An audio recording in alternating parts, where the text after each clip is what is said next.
Alright. Reaksyonan natin tong si Leila de Lima ngayon kung saan last year lang ba ito siya na napawalang sala sa kanyang kaso, no? Pero ngayon ano nangyari? Mukhang mayroong haharapin ulit na kaso itong si Leila de Lima dahil ang kanyang pagkalaya ay ngayon ay ano na, question sa Court of Appeals. Ito yung balita, pakinggan natin. Ang Court of Appeals ang pagpasura ng Muntinlupa Balik natin, ha? Binaligtad ng Court of Appeals ang pagpasura ng Muntinlupa Regional Trial Court sa isa sa mga drug cases ni incoming Congresswoman Leila de Lima. Kinatigan ng 8th Division ng Court of Appeals ang petition for certiorari na inihain ng Office of the Solicitor General para questionin ang pagpapawalang sala kay de Lima. Ayon sa CA, hindi raw sapat na basihan ang pagbawi ng testimonya ng key witness sa kaso na si dating Bucor Officer in Charge Rafael Ragos. Para Okay, putulin mo natin doon. Kanina kasi napanood ko yung mga ibang nagva-vlog, pero nakulangan ako sa mga ano nila, yung sa mga pagkukomentaryo o kaya kanilang opinion kung sino ba ang naghain ito para mabaliktad sa Court of Appeals. Ito pala sa Solicitor General. So, gobyerno. Kasi ang Solgen is abogado ng gobyerno yan. So, sila pala ang nag-ano nito. Nag-ano sa Court of Appeals. So, talaga na nga naman, no. Kasi March lang nung nahuli si Pangulong Duterte sa ICC, tuwang-tuwa ito si de Lima. Tuwang-tuwa talaga siya. Parang ang ano nila ay panalong-panalo talaga sila noong time na yon. Ngayon de Lima, nagdilima ka rin dito. Mayroon ka rin palang kasong haharapin ulit.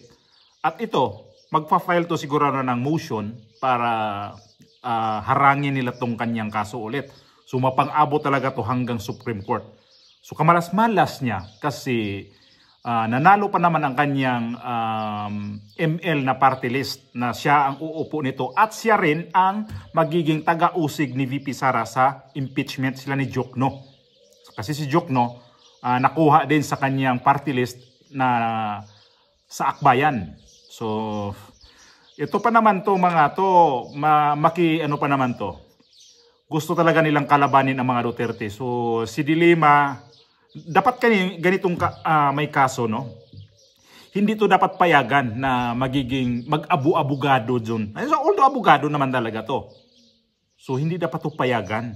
Kasi wag naman silang gamitin ang kanilang immunity na pwede silang maghatol dito kay VP Sara na wala namang kaso sa korte. Siya mayroon na.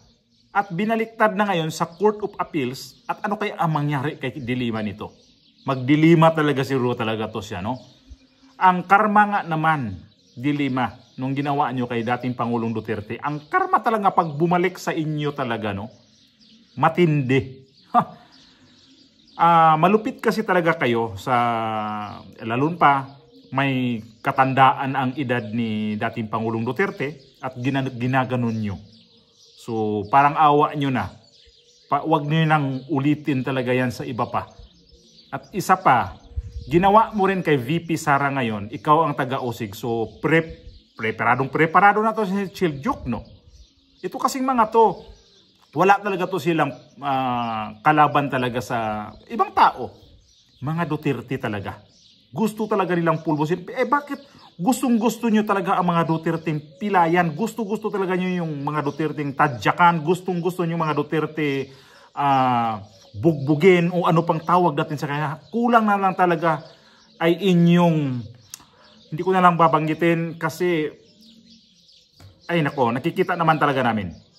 Pero, kabaliktaran ang nangyari. Kasi, tingnan nyo nga kung ilan ang mga Duterte ngayon na sa gobyerno, na elected official yan, ha? Hindi yan appointed, elected. Ibig sabihin mga tao ang nagpili sa kanila. 6 na Duterte ang nandyan ngayon sa gobyerno na puro elected yan.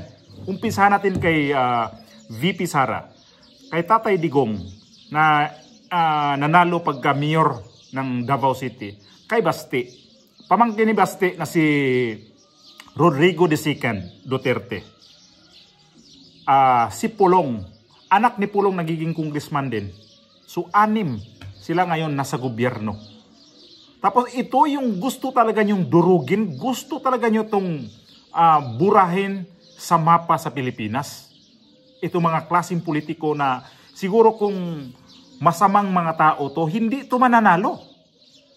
Niluluwa na to sa Davao, niluluwa na to sa mga kanilang mga distrito. At bakit itong si Umar Duterte, kabago-bagong kumandidato ng congressman meron nanalo? Landslide din. Lahat naman sila, landslide ang pagkapanalo eh. Walang dikitan ang laban. Landslide talaga. At ito yung pinag-initan nyo talaga. Di ko talaga mag-gets ang nyo.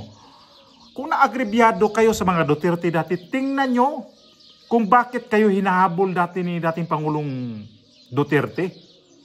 Gumagawa kasi kayo ng mga kamalian eh. Gumagawa kayo ng labag sa batas. Kayo ang gumawa ng labag sa batas. At alam ni Pangulong Duterte yun. Kaya si Pangulong Duterte hindi na nanahimik doon. Mga litsugas kayo.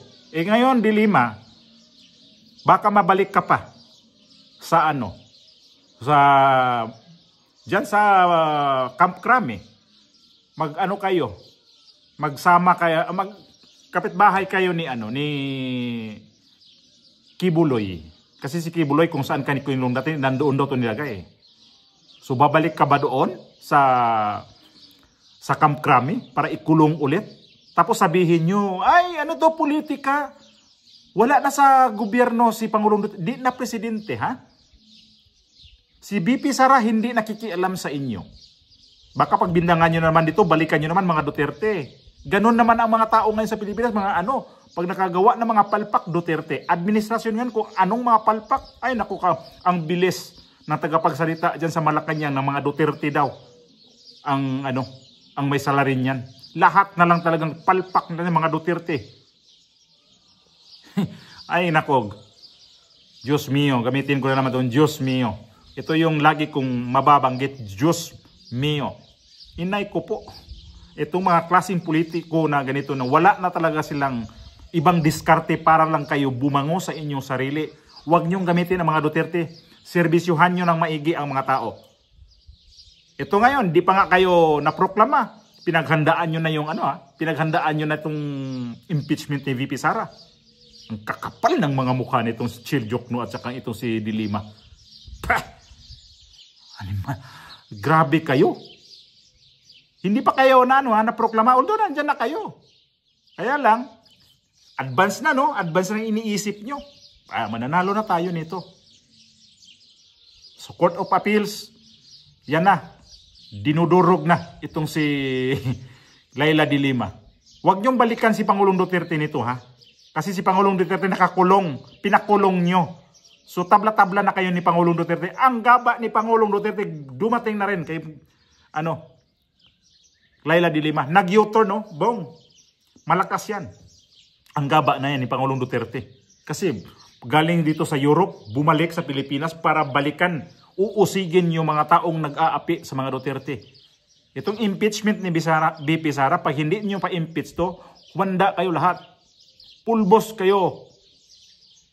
Tingnan natin kung ano talaga ang inyong talino talaga nito. Preparado ang Vice Presidente nito. Tingnan natin.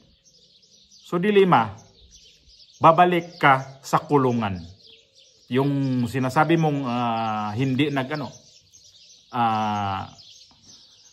yung witness mo, bumaliktad yun, di ba? Tapusin pala natin yung video. Basura ng Muntinlupa RTC ang kaso ni De Lima. 3 drug cases ang sinampa noon sa dating senadora na ibinasura din lahat ng korte. June 2024 nang makalaya ang De Lima matapos ng 7 taong pagkakabilanggo. Ikinagulat naman ng kampo ni De Lima ang desisyon ng CA, pero hindi pa raw nila natatanggap ang opisyal na kopya nito. We are prepared to Wait lang June 24 siya nakalaya. So meaning to say, ang presidente ay si Bangag na. talagang tinulungan ni Bangag itong si De Lima. Kasi palibhasa nga ito, hindi to basta-basta ang kaso niya eh. Matindi ang kaso nito. Siya yung mga protector, no? Protector para di mahuli ang mga gumagamit ng mga gamot na bawal. Tuloy natin yung video. Ito sir, abogado to ni Leila De Lima, itong si Attorney Dino De Leon. exercise all the available remedies in case the reversal is true, because we know that truth is on our side and on the side of now Congressman-elect Leila De Lima. Sure po na hindi po ito final and executory kasi po pwede pa po namin kami mag-file ng motion for reconsideration kung totoo or appeal sa Supreme Court. Mga kapatid, Julius Babaw po. Mag-ano nga sila, aapila sa Supreme Court. Doon na sila mag-aapila. So sana i-junk to ng Supreme Court, ibasura ba? Para balik sa kulungan itong mga klaseng tao. At dapat ganito, hindi payagan itong si De Lima na kasama doon sa mag-usig sa impeachment ni VP Sara. Kasi nangyari ito kay Castro. Ay naku, nagtabla sila ni Castro. Nawala si Castro sa sa House of Representatives na may kaukulang kaso. Si De Lima ang pumalit. Masamang pangitain talaga itong kay Bongbong Marcos na mga administrasyon ngayon eh. Baka sa pagkatapos ni Bongbong Marcos, naisip ko lang ngayon eh, baka pagkatapos ng termino ni Bongbong Marcos, makulong din to, no? Sana, kasi ang dami rin ginawa nito hindi maganda talaga sa bayan. Unang-una, hindi ko nagustuhan nito ni Bongbong Marcos. PhilHealth at yung budget na pinirmahan niyan, daming butas. Yan talaga. At ang dami-daming utang ngayon, lumaki ang utang. Itong si De Lima, magdasal ka na.